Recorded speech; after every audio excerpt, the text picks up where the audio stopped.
Numerous overseas visitors to the Olympia here in Australia complimented me on my improved physique and my high placing in the contest. Joe Weider was very kind in his remarks and asked me to write an article on my training philosophy for muscle and fitness. I've been training now for more than 15 years, which convinces me of two things. It takes persistence and time to build a great physique, and the life of a bodybuilder consists of making a great many mistakes and profiting from them. Even this year, although I reached my lifetime best condition, I still made mistakes. But I won't make them next year, and at the 1981 Mr. Olympia show, I am confident I'll be even more improved. I'm very instinctive in my approach to training and my nutrition program. After many years of steady training, consistently monitoring my body's biofeedback, I've come to be able to actually feel what each heavy set is doing to my body, and I can tell within a day how a certain diet is affecting me. What I'm leading up to is the fact that I've come close now to developing an ideal training and nutritional program for my own body. What I do works for me, but will probably not be 100% effective for you. By trying my methods, however, you'll undoubtedly find some things that work well for you, so it's valuable to give my ideas a trial. One training method I've tried and rejected is the classic one of bulking up and cutting back down. I did this once, training very heavy and eating like a pig. In a few months, my body weight had gone from 210 to 260 pounds. I felt huge and was sure I would cut out at least 10 pounds heavier for my next show. Surprise, after struggling for several months to knock off the fat and get into contest condition, I found myself weighing only 212 after a whole year of training, and my joints ached badly from the monstrous poundages I've been using. What a waste. At this point, I'm totally convinced that it's best for me to stay within 8 to 10 pounds of contest condition, train only moderately heavy, and try to gain muscle mass slowly. For the 1980 Olympia, I prepared myself like this was a full year, gaining a solid 7 pounds of muscle, and ended up looking much better than ever. For my off-season cycle, 8-9 months long year, I did an average of 18 to 20 sets per muscle group. For the larger muscle groups like thighs, back, and chest, I do a few more, while for the smaller muscles, I do a little less. I trained with straight sets, usually once a day, and used moderately heavy poundages for 6 to 10 reps per set. I would double split only when I was too pressed to do a full workout in the morning. Then I'd come back and finish at night. Since I received a large number of compliments on my back development, I'll give you a typical back workout to illustrate how I train in the off season. I do this workout 2 to 3 days a week. Exercise 1. One arm dumbbell bench rowing, 5 sets, 8 to 10 reps. 2. Lat pull down or chins behind neck, 5 sets, 8 to 10 reps. 3. Seated floor pulley, 5 sets, 8 to 10 reps. 4. Front lat pull down, 5 sets, 8 to 10 reps. While I have done 8 reps in the bench rowing movement with 180-pound dumbbells on occasion, I used only 110 to 125 pounds in this routine.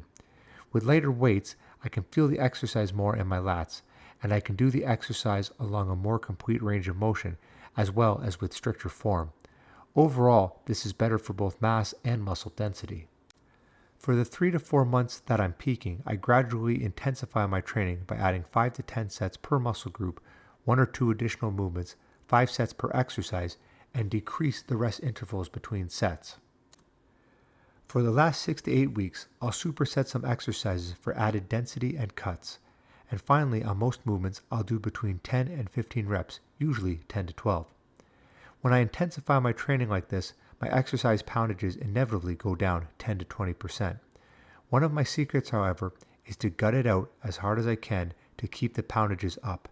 This makes my workouts incredibly intense, which in turn improves my muscle density dramatically, especially in combination with the pre-contest diet I follow.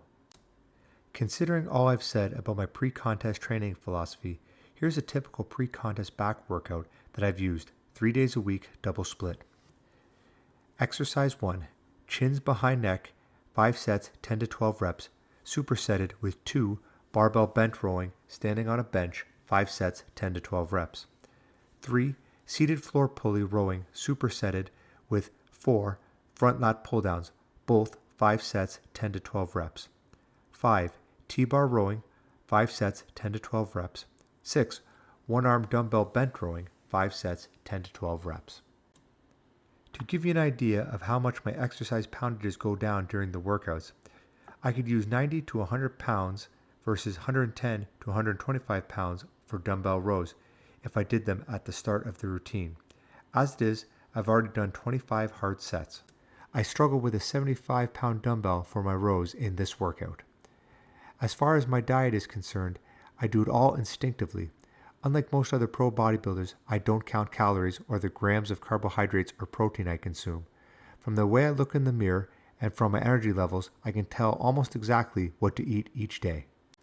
If I'm a touch too smooth 2 weeks before competing, I'll simply eat less food for 2 to 3 days. And conversely, if I'm getting lean too fast, I'll eat more food for a day or two. Obviously, it takes years of training and peaking for contests to develop such nutritional instinct, but once acquired, it can be invaluable. To develop it, constantly monitor your appearance in the mirror as a competition approaches. Note how differing amounts of food affect your day-to-day muscularity. Note also how you should look day-to-day as you peak spot on for a show. Once you burn all these factors into your mind, you'll be able to replicate them at will. And that way, you'll be able to peak for every show you enter. My off-season diet is simply a well-balanced and nutritious 3 meals a day regimen with an occasional light snack. Essentially, I eat beef, poultry, fish, eggs, milk products, especially cheese, a milk and egg protein powder drink, grains, fresh fruit and vegetables, salads, and a few sweets. If I want to junk out occasionally in the off-season and I'm still within 10 pounds of my competition weight, I do it, but I'm careful not to go overboard and eat 5 pounds of ice cream. I use vitamins and minerals year-round, although I use them more heavily before a contest when I'm dieting than during the off-season. Besides, the protein powders I favor time-release multiple minerals, multiple vitamins, vitamin C, B complex, and desiccated liver tablets. Experience has convinced me that I need to diet progressively harder for a full 3 months to reach peak contest condition.